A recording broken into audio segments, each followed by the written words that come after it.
Welcome to this chapter on the ADA 2025 guidelines. Today we explore the latest updates from the American Diabetes Association. Remember, you can watch workshops, podcasts, and videos about internal medicine on our platform. Enjoy. Diabetes Care, Standards of Care in Diabetes, 2025. Welcome to this chapter of the day with the guides that we are going to talk about, the ADA 2025 that you have been asking for a lot. I hope you enjoy it. I take this opportunity to remind you that you can acquire my internal medicine diploma on the platform. Let's start with the main changes. Table of Contents.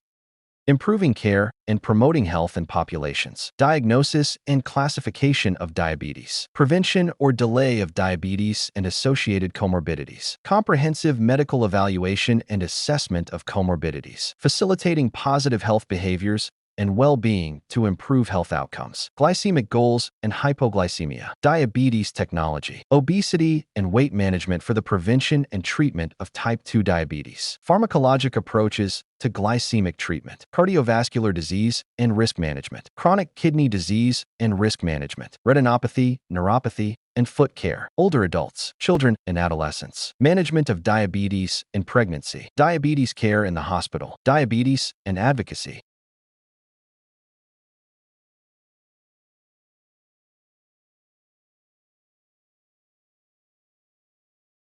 Main changes in the 2025 guidelines. 1. Continuous glucose monitoring. Update.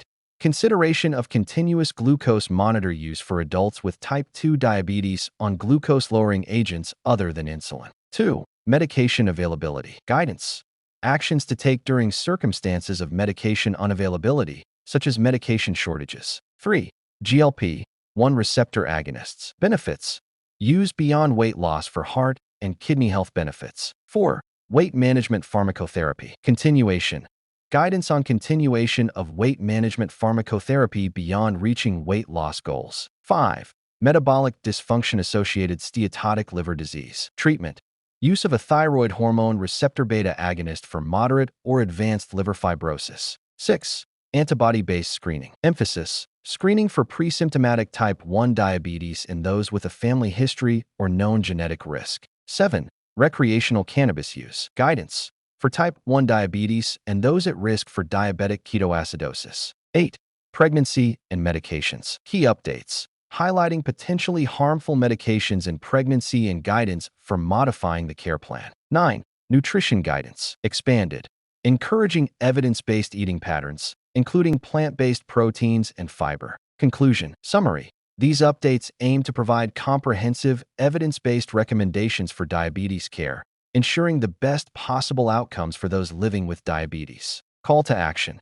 Stay informed and continue to follow the latest guidelines to provide optimal care for your patients. Diabetes is a complex, chronic condition requiring continuous medical care with comprehensive risk reduction strategies beyond glycemic management. Ongoing diabetes self-management education and support are critical to empowering people, preventing acute complications, and reducing the risk of long-term complications. Significant evidence exists that supports a range of interventions to improve diabetes outcomes.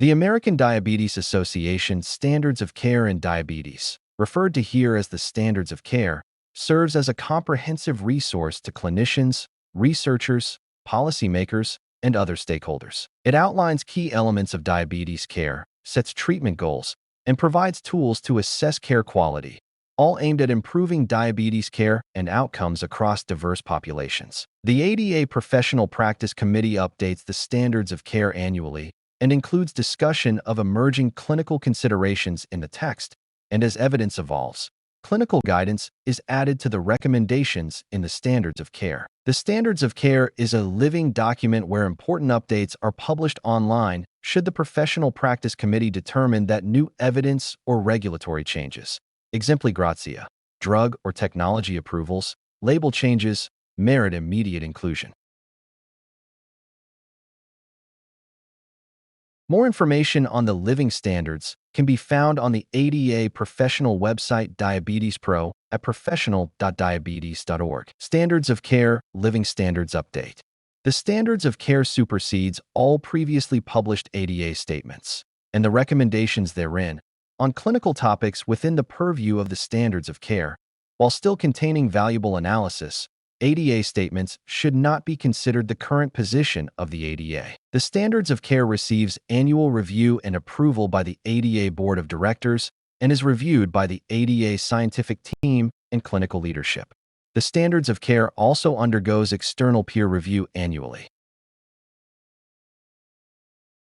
The recommendations in the Standards of Care include screening, diagnostic, and therapeutic actions that are scientifically proved or known based on expert clinical practice or believed to favorably affect health outcomes of people with diabetes. They also cover the prevention, screening, diagnosis, and management of diabetes-associated complications and comorbidities.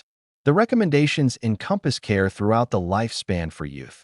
Children aged birth to 11 years and adolescents aged 12 to 17 years, adults aged 18 to 64 years, and older adults aged 65 years. The recommendations cover the management of type 1 diabetes, type 2 diabetes, gestational diabetes mellitus, and other types of diabetes and/or hyperglycemic conditions. The Standards of Care does not provide comprehensive treatment plans for complications associated with diabetes, such as diabetic retinopathy or diabetic foot ulcers, but offers guidance on how and when to screen for diabetes complications, management of complications in the primary care and diabetes care settings, and referral to specialists as appropriate. Similarly, regarding the psychosocial and behavioral health factors often associated with diabetes and that can affect diabetes care, the Standards of Care provides guidance on how and when to screen, management in the primary care and diabetes care settings, and referral, but does not provide comprehensive management plans for conditions that require specialized care, such as mental illness.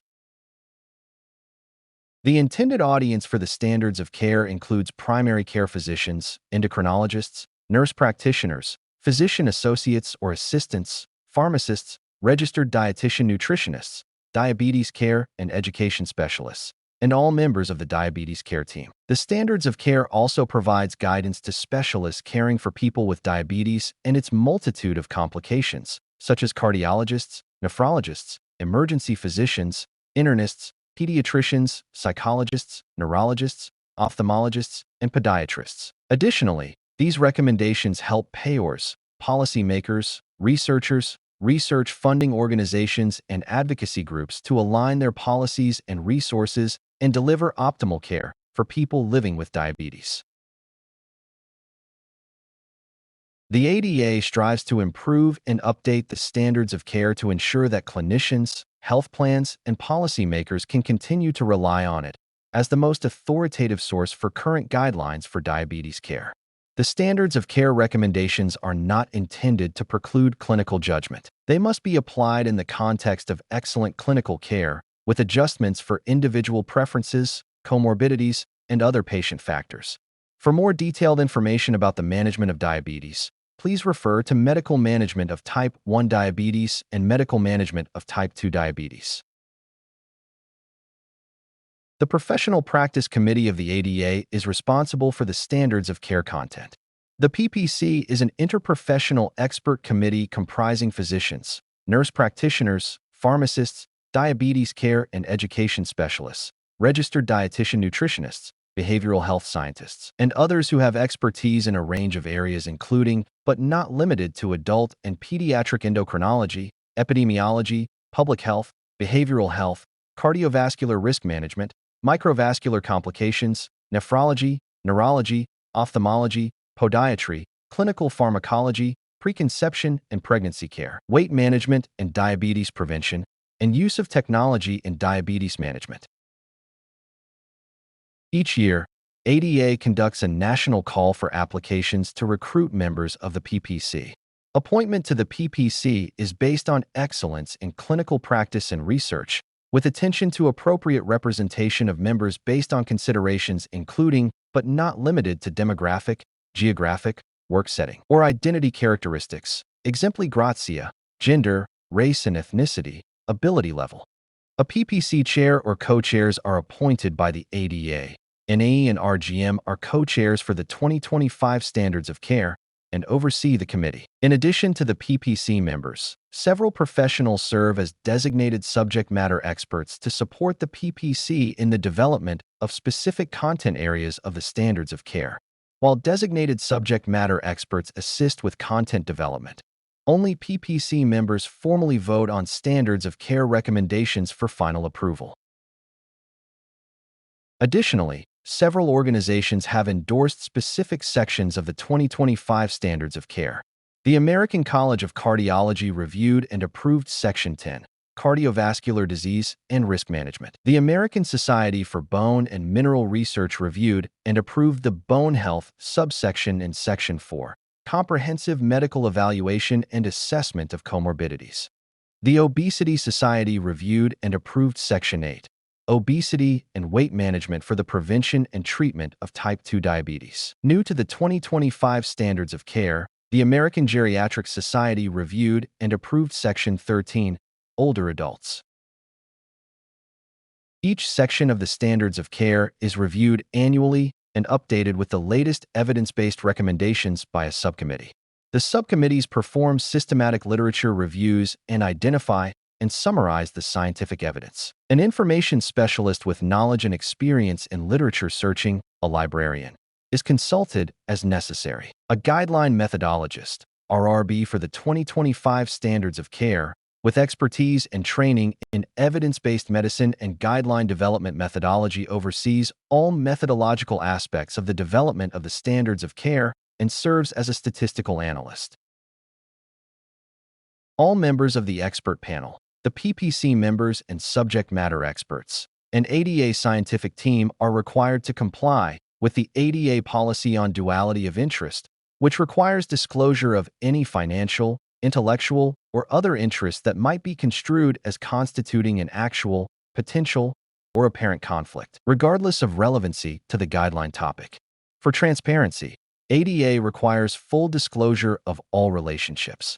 Full disclosure statements from all committee members are solicited and reviewed during the appointment process.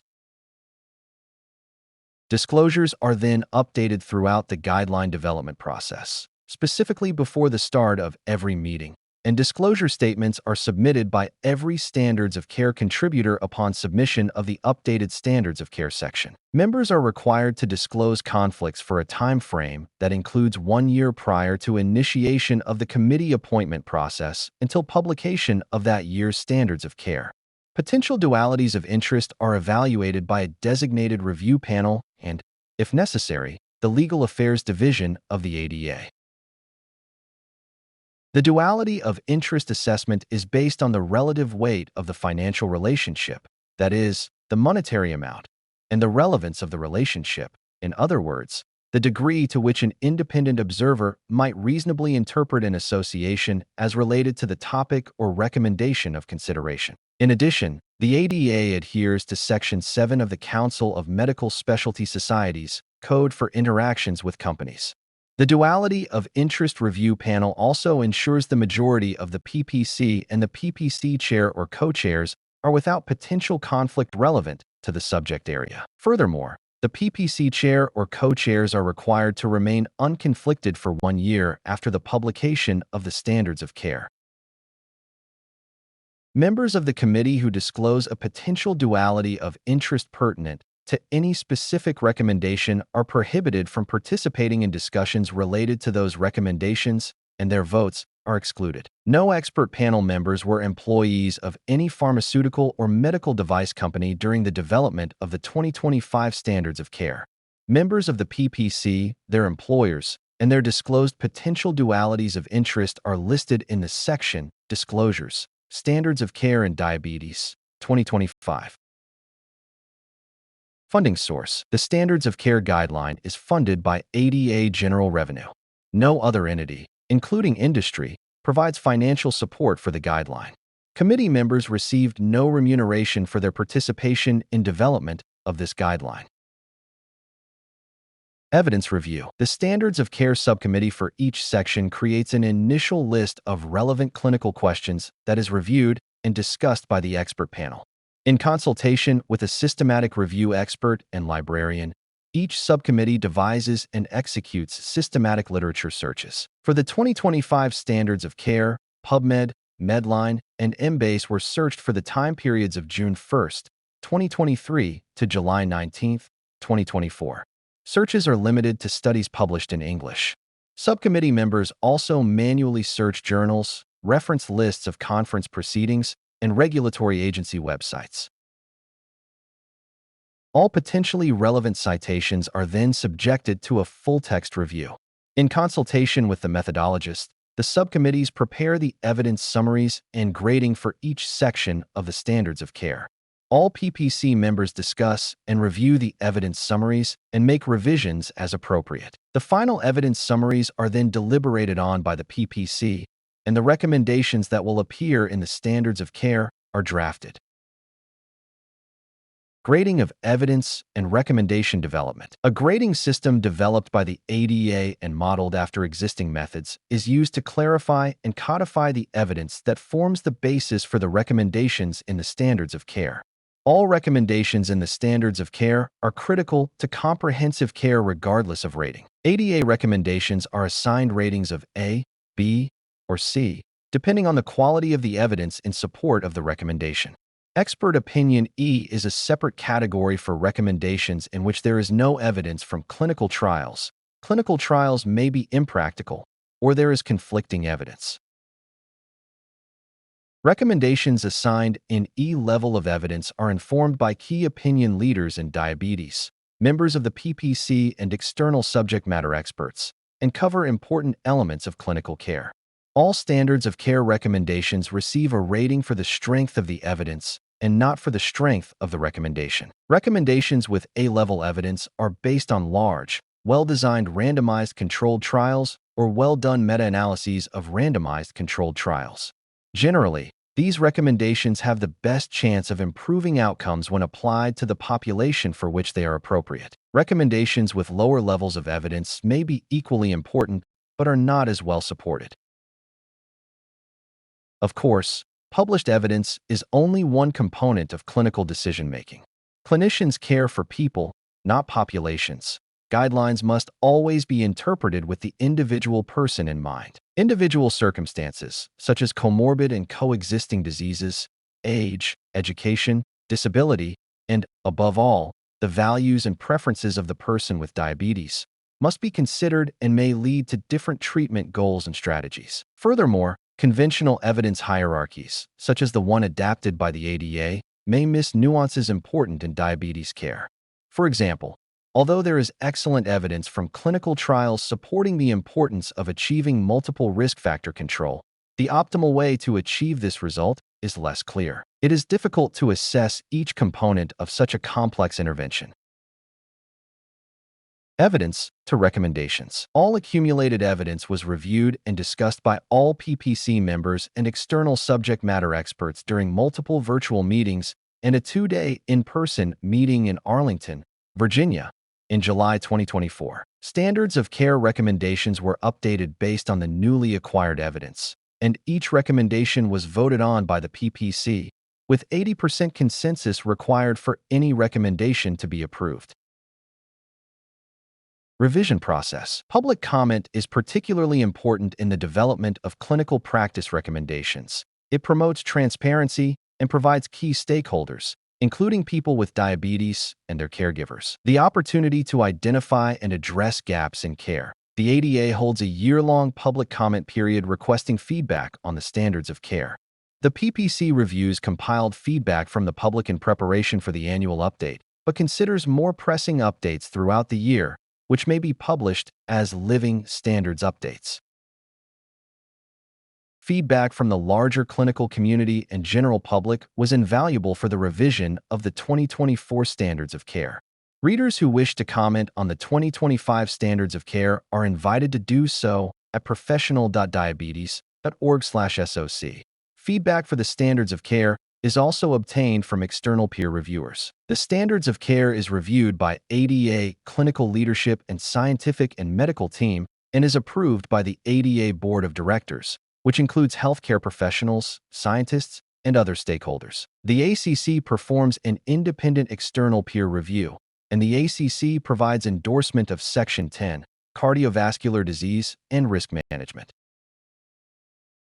In addition, the American Society for Bone and Mineral Research provides endorsement for the bone health subsection of Section 4, comprehensive medical evaluation and assessment of comorbidities. The Obesity Society provides endorsement for Section 8, Obesity and Weight Management for the prevention and treatment of type 2 diabetes. And the American Geriatrics Society provides endorsement for Section 13, older adults. Feedback received from every stakeholder is adequately addressed by the committee, and the final version is approved by all parties prior to publication. The ADA adheres to the Council of Medical Specialty Societies' revised CMSS principles for the development of specialty society clinical guidelines. Table 1. American Diabetes Association Evidence Grading System 4 Standards of Care in Diabetes. Level of Evidence A. Clear evidence from well-conducted, generalizable randomized controlled trials that are adequately powered, including evidence from a well-conducted multi-center trial, evidence from a meta-analysis that incorporated quality ratings in the analysis, supportive evidence from well-conducted randomized controlled trials that are adequately powered, including evidence from a well-conducted trial at one or more institutions, evidence from a meta-analysis that incorporated quality ratings in the analysis. Level of Evidence B. Supportive evidence from well-conducted cohort studies, including evidence from a well-conducted prospective cohort study or registry, evidence from a well-conducted meta-analysis of cohort studies, supportive evidence from a well-conducted case control study. Level of Evidence C. Supportive evidence from poorly controlled or uncontrolled studies, including evidence from randomized clinical trials with one or more major or three or more minor methodological flaws that could invalidate the results, evidence from observational studies with high potential for bias, such as case series with comparison with historical controls, evidence from case series or case reports, conflicting evidence with the weight of evidence supporting the recommendation. Level of Evidence C. Expert consensus or clinical experience. ADA standards, statements, reports, and reviews. The ADA has been actively involved in developing and disseminating diabetes care clinical practice recommendations and related documents for more than 35 years.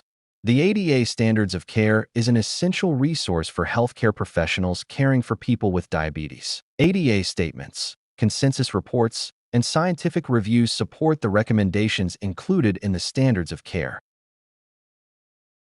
Standards of Care. The annual Standards of Care supplement to diabetes care contains the official ADA position, is authored by the ADA, and provides all of the ADA's current clinical practice recommendations. ADA Statement. An ADA statement is an official ADA point of view or position that does not contain clinical practice recommendations and may be issued on advocacy, policy, economic, or medical issues related to diabetes. ADA statements undergo a formal review process, including external peer review and review by the appropriate ADA National Committee, ADA Clinical Leadership, ADA Scientific Team, and, as warranted, the ADA Board of Directors. Consensus Report. An ADA consensus report is a document on a particular topic that is authored by a technical expert panel under the auspices of ADA. The document does not reflect the official ADA position, but rather represents the panel's collective analysis, evaluation, and expert opinion. The primary objective of a consensus report is to provide clarity and insight on a medical or scientific matter related to diabetes for which the evidence is contradictory, emerging, or incomplete.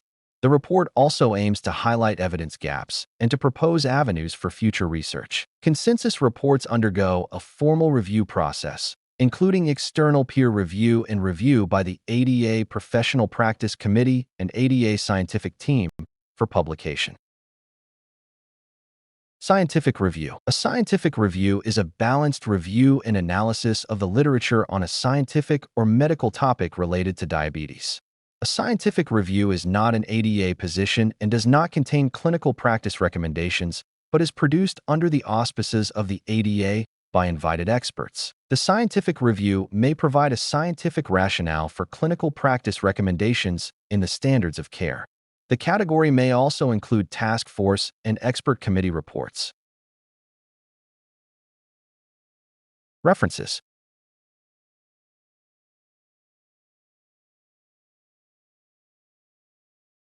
In today's session, we have delved into the 2025 guidelines released by the American Diabetes Association. These updates are crucial for providing the best possible care for diabetes patients. Stay informed with the latest research and guidelines to ensure optimal care and outcomes. Feel free to explore the workshops, podcasts, and videos about internal medicine available on our platform for more in-depth insights. Thank you for your attention, and I hope you found this information valuable.